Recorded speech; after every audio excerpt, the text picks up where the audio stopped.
Selama ini, Indonesia sangat bergantung pada BBM, yang sebagian besar masih diimpor.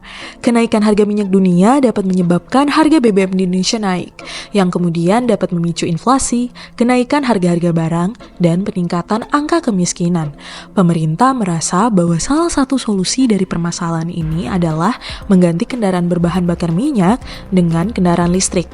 Tentunya, selain alasan untuk perbaikan lingkungan, ada juga beberapa pihak yang berpendapat bahwa langkah ini merupakan strategi politis untuk mendorong hilirisasi nikel, membangun pabrik-pabrik nikel, dan menarik investasi asing yang sedang digencarkan. Namun, apa urgensi sebenarnya dari penggunaan kendaraan listrik? Apakah benar Indonesia sebegitu membutuhkan untuk mengganti kendaraan berbahan bakar minyak dengan kendaraan listrik? Instruksi Presiden nomor 7 tahun 2022 mengenai penggunaan kendaraan bermotor listrik berbasis baterai sebagai kendaraan dinas operasional dan perorangan di instansi pemerintah pusat dan daerah telah diterbitkan. Ini merupakan langkah signifikan yang diambil pemerintah untuk mendorong adopsi kendaraan listrik di tanah air, sekaligus memberikan contoh dan sinyal positif tentang pentingnya teknologi ini. Secara global, kendaraan listrik terus menunjukkan peningkatan yang pesat. Mengapa?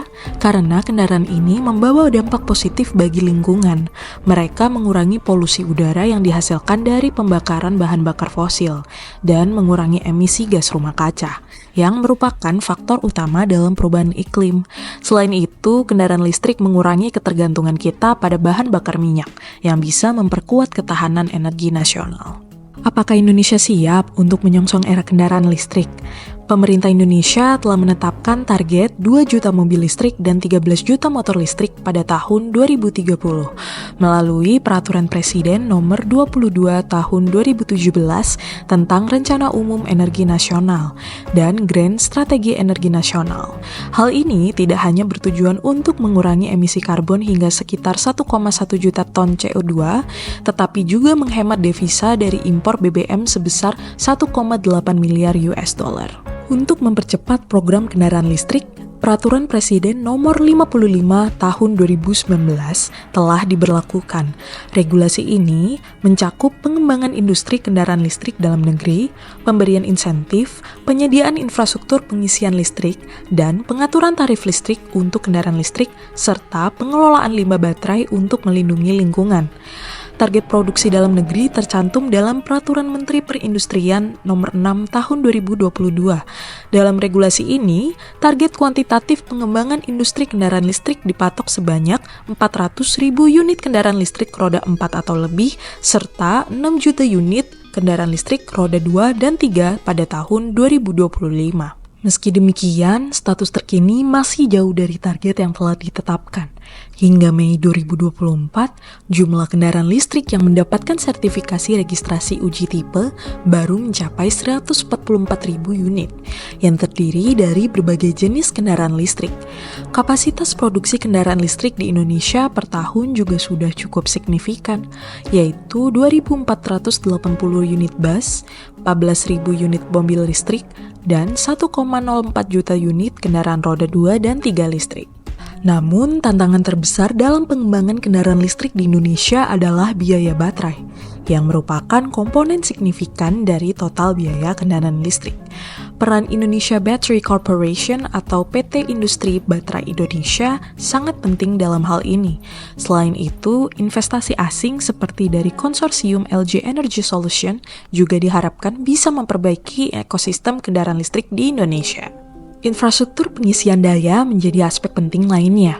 PT Perusahaan Listrik Negara atau PLN mencatat hingga awal 2024 telah membangun 1.124 unit stasiun pengisian kendaraan listrik umum, 1.839 unit stasiun penukaran baterai kendaraan listrik umum, dan 9.558 stasiun pengisian listrik umum yang tersebar di seluruh Indonesia. Pengisian daya dari kendaraan listrik diharapkan hingga 80% dapat dilaksanakan di rumah atau home charging, karena biaya akan lebih murah. Meskipun demikian, diperlukan daya tinggi di rumah jika akan melakukan home charging, setidaknya 7000 volt ampere. Saat ini, PLN memberikan insentif diskon pada home charging pada malam hari. Hal penting lainnya adalah infrastruktur untuk perjalanan jarak jauh, misalnya di rest area jalan tol yang telah mulai terpasang, serta infrastruktur dengan teknologi ultra fast charging. Total biaya kepemilikan kendaraan listrik saat ini masih lebih mahal dibandingkan kendaraan konvensional. Oleh karena itu, pemerintah memberikan berbagai insentif, seperti pembebasan pajak penjualan atas barang mewah, pajak kendaraan tahunan, biaya balik nama kendaraan bermotor, serta pembebasan biaya masuk. Bahkan, ada kebijakan pembebasan akses kawasan terbatas sistem ganjil genap di Jakarta untuk kendaraan listrik. Menuju era kendaraan listrik, Indonesia masih harus mengatasi berbagai tantangan terkait ekosistemnya. Diperlukan pengembangan rantai pasok komponen, infrastruktur, dan dukungan insentif yang lebih kuat. Pelaksanaan Inpres nomor 7 tahun 2022 diharapkan bisa menjadi katalisator perbaikan ekosistem kendaraan listrik, membawa Indonesia menuju masa depan transportasi yang lebih berkelanjutan dan ramah lingkungan. Tujuan akhirnya adalah mencapai manfaat lingkungan dengan mobilitas yang berkelanjutan. Dukungan dari semua pihak, mulai dari pemerintah hingga masyarakat, sangat diperlukan untuk mencapai visi ini. Mari kita dukung perkembangan kendaraan listrik untuk masa depan yang lebih hijau dan lebih baik.